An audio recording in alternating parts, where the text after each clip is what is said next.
कहानी की शुरुआत चाइना और पश्चिमी देशों के बीच चल रही लड़ाई को दिखाते हुए होती है। ये लड़ाई इतनी बढ़ जाती है कि इस लड़ाई में काम आने वाले रिसोर्सेज की कमी पड़ने लग गई थी। वहीं लंदन की सैनिक सुरक्षा की टीम अपने नए एक्सपेरिमेंट्स के लिए बचे हुए रिसोर्सेज का इस्तेमाल करने लगी थी। इन रिसोर्सेज का इस्तेमाल करके मिलिट्री की टीम एक ऐसा आर्टिफिशियल ब्रेन बनाना चाहती थी जो मरे हुए सोल्जर्स को ठीक करके दोबारा जिंदा कर सकता था। और इस तरह ये लोग उन सैनिकों को एक नई जिंदगी देकर ऐसे मशीनी सोल्जर्स बना रहे थे जो उनके सारे ऑर्डर्स को बिना कोई सवाल किए माने, ताकि लड़ाई में उन मशीनी सोल्जर्स का इस्तेमाल करके दुश्मन का खात्मा किया जा सके। अब लंदन के इसी मिलिट्री बेस में डॉक्टर विंसेंट नाम का एक साइंटिस्ट था जो इस आर्टिफिशियल ब्रेन को सोल्जर्स में इम्प्लांट करता था। सबसे पहले डॉक्टर विंसेंट पॉल नाम के एक सोल्जर पर अपने बनाए हुए आर्टिफिशियल ब्रेन को इम्प्लांट करता है, जिससे पॉल जिंदा हो जाता है। असल में पॉल एक लड़ाई में 2 साल पहले मारा गया था। डॉक्टर विंसेंट देखना चाहता था कि इस आर्टिफिशियल ब्रेन इम्प्लांट के जरिए पॉल कैसे काम करता है, इसलिए वो पॉल का एक टेस्ट लेता है, लेकिन इसका रिजल्ट वैसा नहीं होता जैसा विंसेंट ने सोचा था और इस वजह से वो थोड़ा परेशान हो जाता है। अब इस खराब रिजल्ट की वजह से विंसेंट और उसकी टीम के एक मेंबर के बीच बहस हो जाती है, क्योंकि उनका कहना था कि पॉल को खत्म कर देना चाहिए, जबकि विंसेंट उसे जिंदा रखना चाहता था। इसी दौरान पॉल एक पेन उठाता है और अचानक से विंसेंट को गले लगा लेता है। उसकी इस हरकत से विंसेंट काफी हैरान हो जाता है और उससे बैठने के लिए कहता है, लेकिन पॉल उसकी बात नहीं मानता और उसके सीने में पेन घोंप देता है, जिससे विंसेंट एक कंप्यूटर स्क्रीन के ऊपर गिर जाता है और पूरे स्क्रीन पर उसका खून बहने लगता है। अब क्योंकि पॉल एक खतरा बन गया था, इसलिए विंसेंट पॉल के सिस्टम को बंद करने के लिए कंप्यूटर पर कमांड डालने लगता है, लेकिन इससे पहले कि वो उसे बंद कर पाता, विंसेंट देखता है कि पॉल और भी ज्यादा गुस्से में है और वो बेरहमी से उसके टीम के लोगों को मार रहा है। इसके बाद पॉल एक बंदूक उठाकर विंसेंट की तरफ पॉइंट कर देता है, लेकिन जल्द ही उसे अपनी गलती का एहसास हो जाता है और वो तुरंत ही बंदूक नीचे करके विंसेंट से माफी मांगता है। तभी वहाँ लैब की सिक्योरिटी टीम आ जाती है और पॉल के सर पर गोली मार देती है। इसके बाद विंसेंट का इलाज किया जाता है। इलाज के कुछ देर बाद विंसेंट को एक डरावना सपना आता है और वो उठ जाता है। होश में आने के बाद वो तैयार होकर एक जगह जाता है जहाँ वो अपने रिसर्च टीम में नए लोगों को शामिल करने के लिए उनका इंटरव्यू लेता है। इंटरव्यू में उसके सामने कई AI मशीन्स पेश की जाती हैं और विंसेंट उनसे सवाल पूछता है, लेकिन उसे किसी का भी जवाब पसंद नहीं आता, इसलिए गुस्सा होकर वहाँ से चला जाता है। जब वो घर जा रहा होता है तब रास्ते में उसे पॉल की माँ मिलती है, जो हमेशा मिलिट्री बेस के पास ही सड़क पर खड़े रहकर अपने बेटे का इंतजार करती रहती थी। अब सीन शिफ्ट होता है और विंसेंट को अपने घर पर अपनी बेटी मैरी की देखभाल करते हुए दिखाया जाता है। मैरी को रेट सिंड्रोम नाम की एक बीमारी होती है, जिसकी वजह से उसके घुटने काम नहीं करते, वो बोल नहीं पाती है और उसके हाथ भी हिलते रहते हैं। इसके बाद फिर से इंटरव्यू का सीन दिखाया जाता है, जहाँ एवा नाम की एक लड़की आती है जो स्टैनफोर्ड की एक साइंटिस्ट थी। एवा विंसेंट के सामने अपना नया आविष्कार पेश करती है। वो अपनी AI मशीन के बारे में बताते हुए कहती है कि ये डेटा प्रोसेस पर काम नहीं करता, बल्कि रोजाना मिलने वाले इंफॉर्मेशन और उससे होने वाले एक्सपीरियंस पर काम करता है। विंसेंट उसकी बात पर गौर करता है और पूछता है कि AI मशीन को एक्सपीरियंस कहाँ से मिलता है। एवा बताती है कि आर्टिफिशियल इंटेलिजेंस के साथ रोज बातें करती है और उन्हीं बातों से उसे एक्सपीरियंस मिलता है। इसके बाद विंसेंट उस AI का टेस्ट लेता है और उसके नाम के साथ साथ उससे और भी कई सारे सवाल पूछता है। उसके जवाब से विंसेंट काफी इम्प्रेस होता है और टेस्ट के बाद एवा के इस आविष्कार के लिए उसकी तारीफ करता है और कहता है कि उसने बहुत अच्छी प्रोग्रामिंग तैयार की है, लेकिन एवा कहती है कि ये प्रोग्राम नहीं बल्कि मशीन है जो सारे सवाल के जवाब खुद ही देती है। इसके बाद विंसेंट सबके लिए 10 मिनट का ब्रेक अनाउंस कर देता है। एवा को लगता है कि उसे टीम में शामिल नहीं किया जाएगा, इसलिए वो उदास हो जाती है और अपना सामान लेकर जाने लगती है, लेकिन विंसेंट उसे रोकता है और उसे उसके AI के बारे में पूरी जानकारी देने के लिए कहता है। एवा भी अपनी समझदारी दिखाती है और कहती है कि अगर वो उसे अपनी टीम में शामिल करेगा तभी वो उसे सारी बात बताएगी। विंसेंट कहता है कि एवा को उसकी निगरानी में काम करना चाहिए, क्योंकि उसके पास क्वांटम कंप्यूटर और बहुत सारे फंड और बहुत अच्छी रोबोटिक टीम है। एवा को विंसेंट पर शक होने लगता है, इसलिए वो पूछती है कि उसका असली मकसद क्या है। विंसेंट कहता है कि सैनिक सुरक्षा विभाग ने उसके कई प्रोजेक्ट में उसका साथ दिया है और उसे लगता है कि एवा के इंटेलिजेंस का इस्तेमाल करके वो रिसर्च को आगे बढ़ा सकता है। एवा विंसेंट की बात मानने से इनकार कर देती है और कहती है कि वो नहीं चाहती कि उसकी इस मशीन का इस्तेमाल सरकार के लिए हथियार बनाने में किया जाए, लेकिन विंसेंट कहता है कि वो हथियार नहीं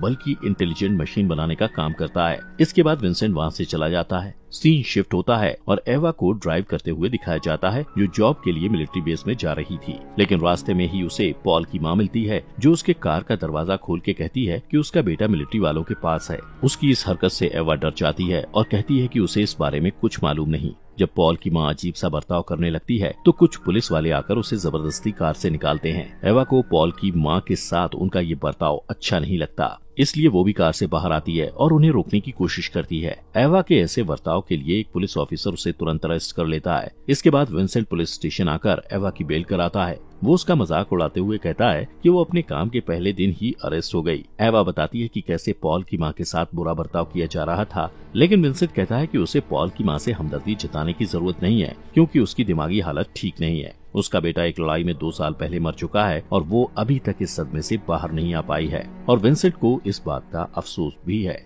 इसके बाद विंसेंट एवा को मिलिट्री बेस की आसपास की जगह दिखाता है। वो लोग बातचीत कर रहे होते हैं, लेकिन उन्हें ये पता नहीं होता कि एक मशीनी सोल्जर उन पर नजर रख रही है और वो अपनी मशीनी भाषा में दूसरे सोल्जर से भी बात करती है, जिसके बाद मिलिट्री बेस की सिक्योरिटी बढ़ा दी जाती है। इस बीच विंसेंट और एवा एक लिफ्ट में जाते हैं जो जमीन के अंदर थी। जब वो लोग नीचे जा रहे होते हैं तब एवा को 2 सोल्जर्स के सर पर एक जैसा निशान दिखाई देता है। वो विंसेंट से पूछती है कि ये निशान कैसे हैं। विंसेंट बताता है कि जिनके सिर पर ये निशान दिख रहे हैं उन सोल्जर्स के दिमाग ने काम करना बंद कर दिया था। उनमें आर्टिफिशियल ब्रेन इम्प्लांट किया गया है, जिससे उनकी देखने की ताकत और पुरानी यादें वापस आ गई हैं और इससे उनकी जिंदगी और भी बेहतर हुई है। लेकिन ब्रेन इम्प्लांट के कारण इनकी बोलने की शक्ति चली गई थी, जिसकी वजह विंसेंट को भी नहीं मालूम थी। लेकिन वो कहता है कि इन सोल्जर्स ने अपनी खुद की मशीनी भाषा तैयार कर ली है, जिसके जरिए वो एक दूसरे से बात कर सकते हैं और उसके बारे में किसी को पता भी नहीं चलता है। इसके बाद वो दोनों लैब में जाते हैं जहां विंसेंट का क्वांटम कंप्यूटर था और उसे देखने के लिए एवा बहुत एक्साइटेड थी। वहां सैनिक सुरक्षा का हेड थॉमस होता है, जो एवा को गौर से देखता है। कुछ देर बाद वो एवा से मिलता है और टीम में उसका स्वागत करता है। तभी एक फीमेल मशीनी सोल्जर वहां आ जाती है, जिसका नाम सूरी था, और ये वही सोल्जर थी जो विंसेंट और एवा पर नजर रख रही थी। इस बीच थॉमस एवा की फाइल देखता है, जिसमें लिखा था कि बचपन में एवा ने एक पुलिस ऑफिसर के साथ कुछ बुरा बर्ताव किया था। थॉमस इस बारे में एवा से पूछता है और एवा कुछ कहने ही वाली होती है कि विंसेंट उसकी बात काटते हुए थॉमस से कहता है कि एवा को यहाँ पॉलिटिक्स के नहीं बल्कि रिसर्च के लिए लाया गया है। इसके बाद थॉमस भी उसकी बात से एग्री करता है और बात को बदलते हुए कहता है कि वो उन्हें कुछ दिखाना चाहता है। अब यहाँ थॉमस उन दोनों को एक कमरे में लेके जाता है, जहाँ हमें जेम्स नाम का एक हैंडीकैप आदमी दिखाया जाता है। उसके दोनों हाथ नहीं थे और यहाँ उस पर आर्टिफिशियल हैंड इम्प्लांट करने की तैयारी हो रही थी। यहाँ बताया जाता है कि यह आर्टिफिशियल हाथ सिल्क से बना है, जिस पर गोलियों और बम का भी कोई असर नहीं होता है। इस हाथ की एक ऐसी क्वालिटी थी कि वो किसी भी हाथ को टच करके उसके रंग रूप को अपना सकता था। ये सब देखकर एवा उससे पूछती है कि क्या वो लोग मशीनों को इंसानों की तरह बनाने की कोशिश कर रहे हैं। तो विंसेंट कहता है कि वो लोग इंसानों की तादाद को कम किए बिना ऐसी मशीन बना रहे हैं जो लोगों से बातचीत कर सकती है। इसके बाद जेम्स अपने हाथ की ताकत को आजमा कर देखता है और एवा जेम्स के हाथों की ताकत देखकर हैरान हो जाती है। अचानक जेम्स एवा से कहता है कि क्या वो उसे छूकर देख सकता है, क्योंकि वो फिर से किसी इंसान की स्किन को महसूस करना चाहता है। लेकिन विंसेंट ऐसा करने के लिए मना कर देता है, क्योंकि जेम्स के हाथ में इतनी ताकत थी कि वो एवा का हाथ तोड़ भी सकता था। लेकिन फिर भी एवा उसकी बात ना मानते हुए जेम्स के हाथ पर अपना हाथ रख देती है और जेम्स उसकी स्किन को महसूस करता है। इसके बाद जेम्स उसे घुमाते हुए बाकी सबसे दूर ले जाता है और उसके कान में कहता है कि उसे एवा की मदद चाहिए और वो उसे एरिया 6 में आने के लिए कहता है। एवा काफी कंफ्यूज हो जाती है। अगले दिन विंसेंट एवा के ब्रेन को स्कैन करता है और उसे क्वांटम कंप्यूटर में सेव कर देता है। विंसेंट एवा से कई तरह के सवाल करता है ताकि वो उसके ब्रेन का डेटा ले सके। उसके सवाल धीरे धीरे पर्सनल होते जाते हैं। एवा उसे अपने पिता के साथ बिताए समय के बारे में बताती है। विंसेंट भी उसे बताता है कि वो बिल्कुल उसकी बेटी की तरह है, क्योंकि उसकी बेटी को भी कंप्यूटर पसंद है। तभी एवा बात को घुमाकर उसे एरिया 6 के बारे में पूछती है। विंसेंट कहता है कि एरिया 6 में उन सोल्जर्स का इलाज किया जाता है जिनका ब्रेन डैमेज हो गया है, लेकिन एवा को लगता है कि वो कोई जेल है। विंसेंट कहता है कि वो इस बारे में उसे और कुछ नहीं बता सकता, क्योंकि उसे इस बारे में कुछ पता नहीं है। ये कहकर वो वहाँ से चला जाता है। अगले दिन एवा लैब जाते वक्त एरिया 6 की तरफ चली जाती है। वो सबसे छुपते हुए वहाँ पहुँच जाती है और एक कांच की खिड़की से देखती है कि एरिया 6 बिल्कुल जेल की ही तरह है, जिसे कई सारे गार्ड्स घेरे हुए हैं। यहाँ उसका शक यकीन में बदल जाता है उसी वक्त कुछ मशीनी सोल्जर्स उसके पीछे आ जाते हैं और एवा बिना कुछ कहे वहाँ से चली जाती है, जैसे कुछ हुआ ही न हो। इसके बाद वो लैब में आती है जहाँ विंसेंट एवा के दिमाग को स्कैन करता है और इस बार एवा के इमोशन को चेहरे के एक्सप्रेशन की मदद से सेव किया जाता है। इस बीच विंसेंट पूछता है कि क्या वो लैब आते समय रास्ता भटक गई थी। एवा को समझ नहीं आता कि उसे क्या कहना चाहिए, इसलिए वो कहती है, हाँ मैं रास्ता भटक गई थी। लेकिन विंसेंट को पता था कि वो झूठ बोल रही है और उसकी इस हरकत से नाराज होकर वो कहता है कि एवा को अपने काम से काम रखना चाहिए और वहाँ इधर उधर घूमना नहीं चाहिए। दूसरी तरफ सूरी थॉम्पसन को एक सीसीटीवी फुटेज दिखाती है और बताती है कि एवा ने एरिया 6 के बारे में जानने के लिए कंप्यूटर को हैक किया था। अगले दिन विंसेंट और एवा साथ मिलकर एक मशीन पर काम कर रहे होते हैं। ये मशीन सीधे एवा के दिमाग से जुड़ी हुई थी। इस बीच विंसेंट अपने बर्ताव के लिए एवा से माफी मांगता है। एवा कुछ नहीं कहती और तभी मशीन विंसेंट को बताती है कि एवा अभी भी उससे नाराज है। सीन शिफ्ट होता है और विंसेंट और एवा कार में होते हैं। एवा उससे पूछती है कि अगर उसे मिलिट्री वालों से नफरत है तो वो वहाँ इतने समय से काम क्यों कर रहा है। विंसेंट कहता है कि वो ब्रेन इम्प्लांट के एक्सपेरिमेंट को डेवलप करना चाहता है ताकि वो अपनी बेटी का इलाज कर सके और इसके लिए उसका वहाँ काम करना जरूरी है। उसी वक्त उनके रास्ते में पॉल की माँ फिर से आ जाती है जो सड़क के बीच बैठकर रो रही थी। एवा विंसेंट से कहती है कि उन्हें पॉल की माँ को शहर तक जाने के लिए लिफ्ट देनी चाहिए। विंसेंट उसकी बात मान लेता है और एवा पॉल की माँ के पास जाती है, लेकिन उसे पता चलता है कि वो पॉल की माँ नहीं बल्कि चाइना का एक आदमी है जो पॉल की माँ के भेष में है। वो आदमी तुरंत एवा के पेट में चाकू घोंप देता है। इस बीच थॉम्पसन सारी वारदात को कंप्यूटर पर देख रहा होता है। वो देखता है कि एवा तड़प रही है क्योंकि उस आदमी ने उसके सीने पर वार कर दिया था और वो एवा को मरने के लिए छोड़ देता है। अगले दिन थॉम्पसन विंसेंट के पास आता है और कहता है कि चाइना के लोग उनके रोबोटिक प्रोग्राम को हड़पना चाहते हैं और इसीलिए उन्होंने एवा की जान ली है। विंसेंट कहता है कि ऐसा नहीं है क्योंकि अगर ऐसा होता तो वो लोग उसे भी जिंदा नहीं छोड़ते। थॉम्पसन कहता है कि उसकी किस्मत अच्छी थी इसलिए वो बच गया।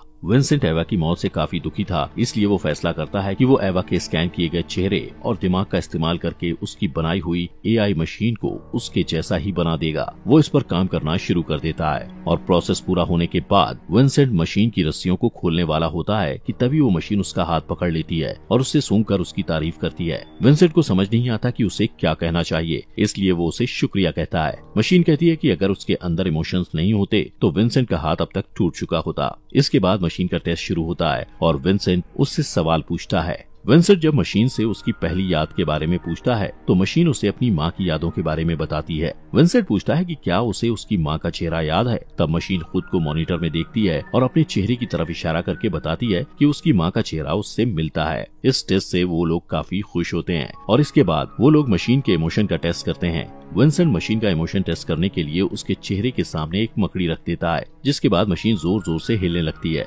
लेकिन ऐसा गुस्से की वजह से नहीं बल्कि डर की वजह से होता है। इस प्रोसेस के बाद मशीन बार बार विंसेंट को शुक्रिया कहती है क्योंकि उसने अपने आदमियों से कहकर मकड़ी को उसके चेहरे के सामने से हटवा दिया था। इस टेस्ट के रिजल्ट को देखकर विंसेंट को लगता है कि मशीन इंसानों की तरह बर्ताव कर रही है, इसलिए वो उस पर एक और टेस्ट करता है। अगले टेस्ट में मशीन एक कमरे में होती है और एक साइंटिस्ट उल्टे पांव चलते हुए उस मशीन की तरफ आता है और उसे देखकर मशीन उलझन में पड़ जाती है। उसे कुछ समझ नहीं आता। वो साइंटिस्ट एक डरावना मास्क पहने हुए था और जब वो मशीन की तरफ मुड़ता है तो उसे देखकर मशीन बहुत ज्यादा डर जाती है और तुरंत उस साइंटिस्ट के सिर के अंदर अपनी उंगलियां डाल देती है, जिससे वो वहीं मर जाता है। ये सब देखकर विंसेंट को मशीन पर बहुत गुस्सा आता है और वो मशीन पर सारा गुस्सा निकालता है। मशीन कहती है कि उसने जानबूझकर नहीं मारा और उसे नहीं पता था कि उस मुखौटे के पीछे वो आदमी है।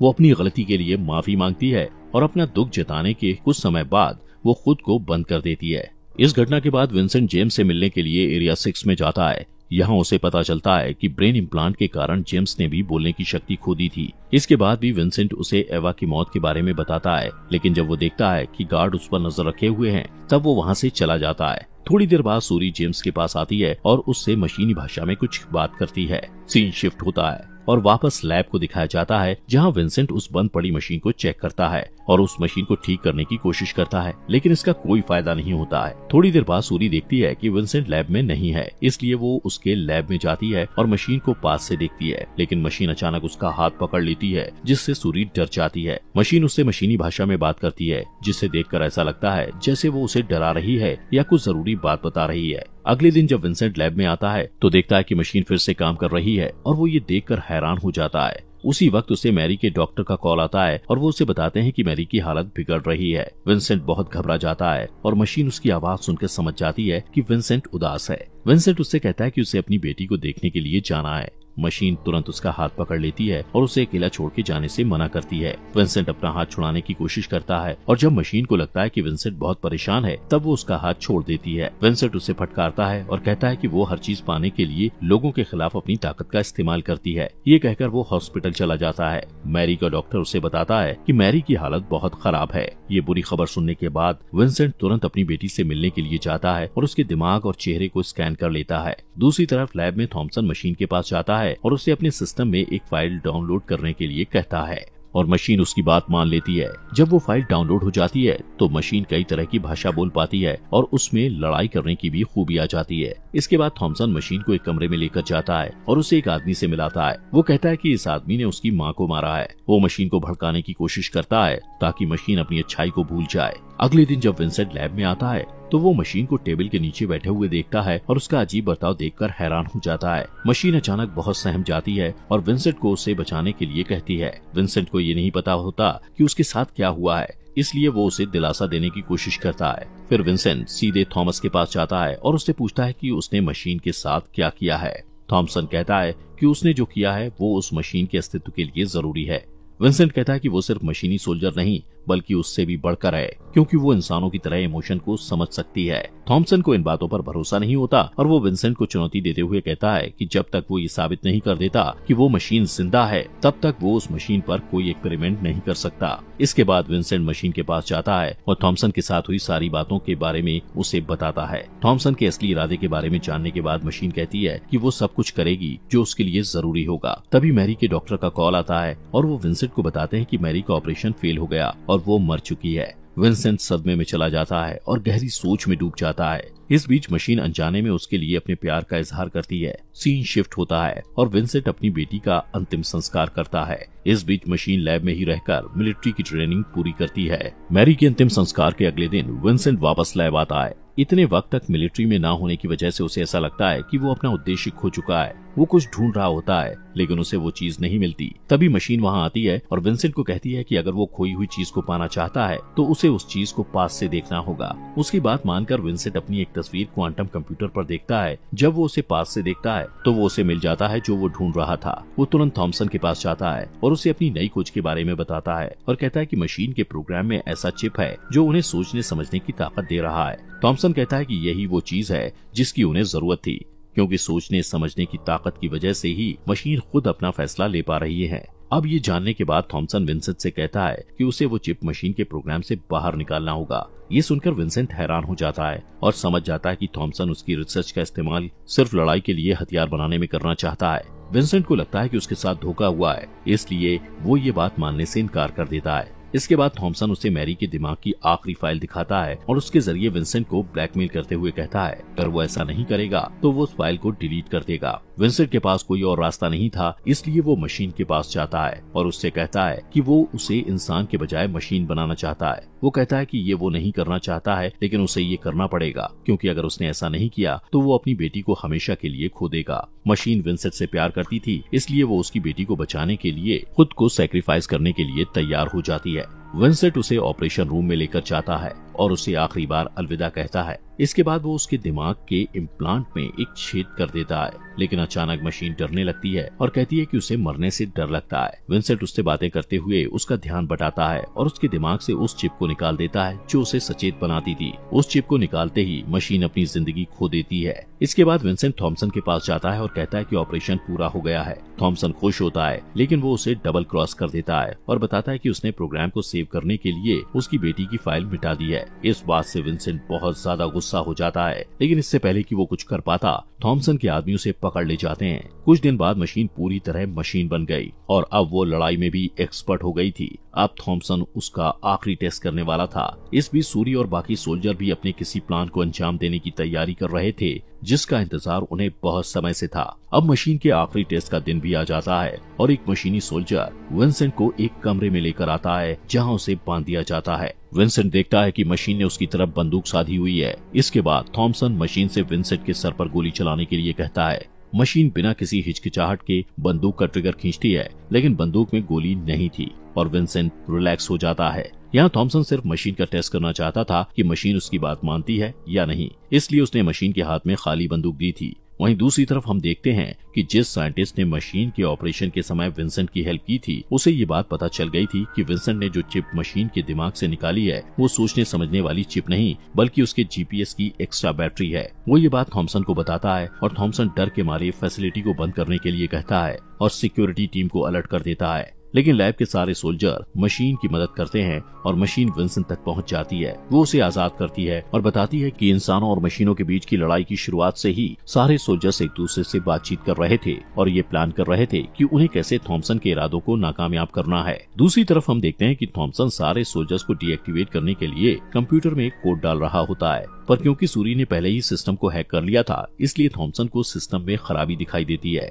इस दौरान विंसेंट अपने लैब में जाता है जहां वो क्वांटम कंप्यूटर में कुछ कमांड डालता है। थॉमसन के आदमी भी वहां आ जाते हैं और उस पर हमला करने वाले होते हैं, लेकिन तभी वहां जेम्स आ जाता है और उन आदमियों को मारता है। विंसेंट देखता है कि जेम्स भी यहां से बच के निकलने में उनकी मदद कर रहा है। वहीं दूसरी तरफ सूरी की मदद से मशीन थॉमसन के ऑफिस में पहुंच जाती है जहां थॉमसन मैरी की फाइल को डिलीट करने की कोशिश करता है। मशीन कहती है कि वो ऐसा नहीं कर सकता है क्योंकि सूरी ने इसका पासवर्ड बदल दिया है। अब थॉमसन के पास यहाँ से बचने का कोई रास्ता नहीं था, इसलिए वो मशीन से अपनी जिंदगी की भीख मांगता है। पहले तो मशीन को उस पर दया आती है, लेकिन जब वो उसके चेहरे को छूती है तो उसे गुस्सा आ जाता है और वो अचानक थॉमसन की कनपट्टी में उंगली डाल देती है और वो वहीं मर जाता है। इसके बाद मशीन मैरी के दिमाग की फाइल को अपने सिस्टम में डाउनलोड करती है और विंसेंट के पास जाती है। वो विंसेंट को उस पर भरोसा करने के लिए कहती है। इसके बाद वो सब लोग मिलिट्री बेस से बाहर निकल जाते हैं और बाहर निकलने के बाद विंसेंट पॉल की माँ से मिलता है और उसे एक पेन ड्राइव देता है। वो उसे कहता है कि इसमें उसके बेटे के बारे में वो सारी जानकारी मौजूद है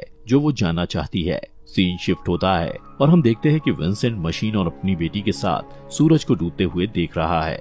दूसरी तरफ सारे मशीनी सोल्जर्स भी मिलिट्री बेस से निकलकर एक नई और आजाद दुनिया में कदम रखते हैं और इसी के साथ ये मूवी खत्म हो जाती है। दोस्तों, हमारे फॉक्स एक्सप्लेनर हिंदी चैनल को सब्सक्राइब करना मत भूलना।